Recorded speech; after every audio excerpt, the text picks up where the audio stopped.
G'day. You can probably tell looking at me I'm pretty tired. It's 10:30 at night and I've gone through the whole day and realised I didn't make a video for the Brocheck channel, or the Brocheck Club. And that's something I sort of want to do most days. And the day's come to the end. I'm thinking now, I'm sitting here tired and just about ready to crash. What value can I give you guys today when I'm just about ready to go to bed? And how am I feeling? And the truth is I'm feeling a little bit empty, a little bit sad, a little bit reflective, because I went on my father's, well, it's mine, he gave it to me, the houseboat today, and I realised my dad is fading, and each day he loses more ability to walk. He's got a problem where he falls over and that, and he's got a balance problem, and he had a fall recently, and he's in his 80s, and I was on the houseboat today just enjoying the tranquility and the peace of being alone and away from people, because I like being in my own company and away from people. I can be quite antisociable. It's strange because I've got thousands of followers, but I can actually be quite antisociable. And I was on this boat looking around at all the things my father had handcrafted and built. He's built every part of that boat, from the sink to the plumbing to the electricity to what operates the engines, the steering linkage, the cabins, the windows he's put in. He's done everything, the whole entire boat, the whole kitchen he's built. I mean, this is a kitchen here, look, that was built by ITM. He's got a mini version of that on the houseboat, and it's a really good kitchen. So I was like, every little thing, the potbelly stove on there is he's engineered that in the workshop. He didn't go and buy a potbelly stove. He made, and all these things that he's given to me, and I just felt sad because I thought, well, he couldn't enjoy it. And this is what happens. Age creeps in, unwellness creeps in, and a man who was able-bodied that used to take his kayak out, I've got his kayak now, and used to go out fishing and doing all the things I love, just got robbed from him, and that's what happens. And I thought, man, it really is not nice watching your elders become less. His brain is still very sharp, but his body's failing him. And of course, death will come. And I thought about the waste. I thought about all the things my father's created. And I mean, he's created so many things for the community and that. And I thought that's his whole life's work, and then he's gone. Sometimes we all try so hard to please our community and to please those around us and to serve them. And we don't realise that the most precious thing we've got is time. And we should really be spending that time a lot with the people that love us. And I regret that my father didn't spend more time with his grandchildren. I guess he was wrapped up in creating things. And I also regret that I didn't spend more time with my own children when I was building my other YouTube channel. And I've talked to him about that. We get caught up.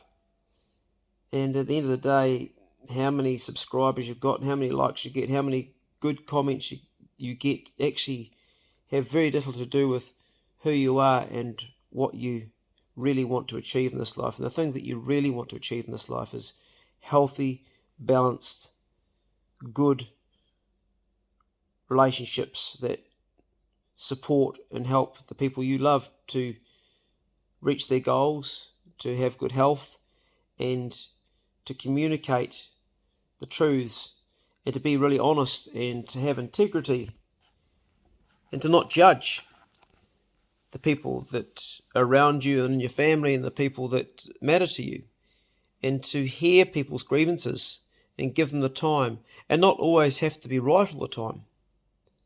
I get into an argument with my father, and I always felt that he always had to be right. Instead of saying to me, son, what do you feel about this? He would give me his view, and I felt myself doing the same thing with my children as I grew up, and I had to pull myself up on it. You don't have to be right. And these days, more often than not, I'm actually prepared to be wrong. And I found by being prepared to be wrong with my friends, my mates, when they've said something that's contradicted my thoughts and my beliefs, and I've just sat back and said, well, how do you feel about that? And been okay with maybe being wrong and being proved wrong, I found that they have actually they have allowed me to then say my view, and we've had this nice dialogue going back and forward where there's no anger or friction, or you can get into a territory where the things you shouldn't talk about sometimes the people that are close to you. Politics would be one, religion would be another, I guess. But I think it's healthy to even talk about those things, even if you don't agree on them, and do it in a way where you don't judge the other person and they hear your version and of what you think, and you can still love each other regardless, even if your views are divided.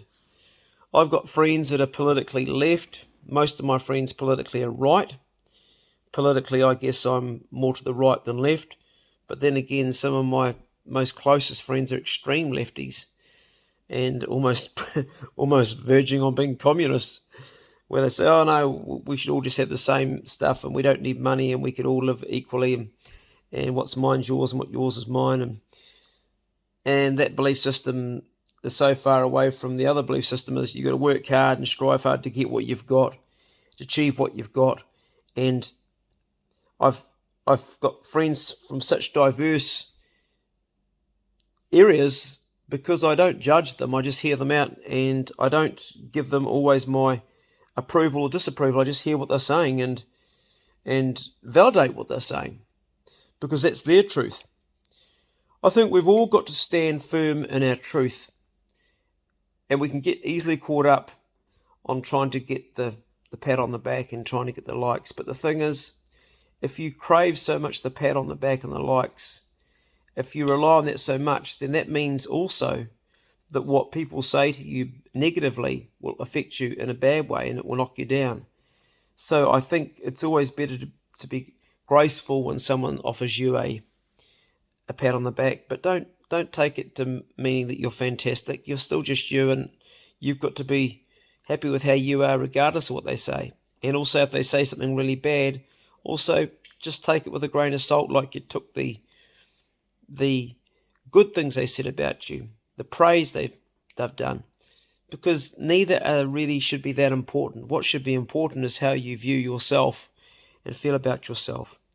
I enjoy being in my own company and being with my own thoughts, and I also enjoy bouncing the thoughts off other men and other women.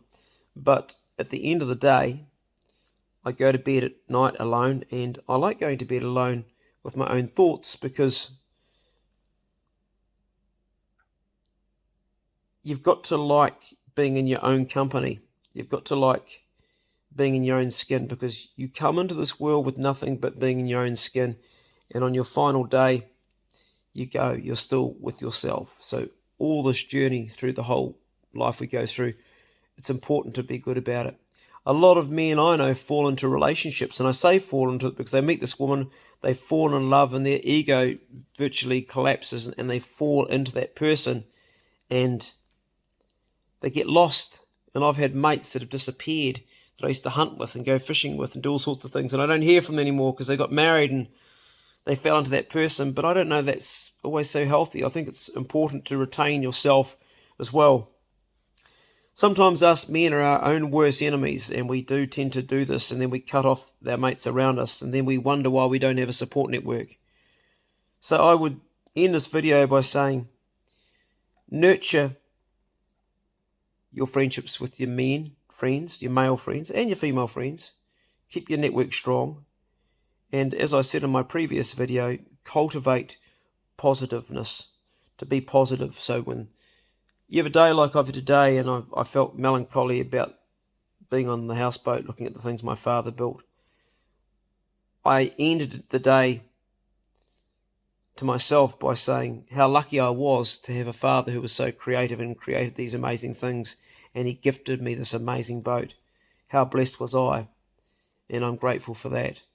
And I'm grateful for having a father that was a clever, who still is a very, very clever man, and passed on a lot of things to me, just genetically even, the way I think, and show gratitude. So cultivate positive energy, even when you're feeling melancholy. And I say this to people when they say, I'm feeling sad. Good. Feel sad. This bullshit about you got to be happy all the time, it's fucking bullshit. Being melancholy, being sad, being reflective, that's a time for crunching ideas, that's a time for problem solving, that's an time for creating ideas, reflecting on where you're going next. So I'm in a very reflective mood, and I'm pretty tired, but I wanted to just put out one video. It's all off the top. I don't know if it means anything to you, if it's helpful. I hope it is, because I always endeavour to give you some form of value in my speech to you. One thing I will assure you of, it comes from the heart. It's just how I'm feeling and thinking. It's nothing I wrote down or nothing I pre-thought of. It's just what's going on with me. Go steady. Check on a brother. Check on yourself. And we'll see you in the next video. I'm off to bed. Good night.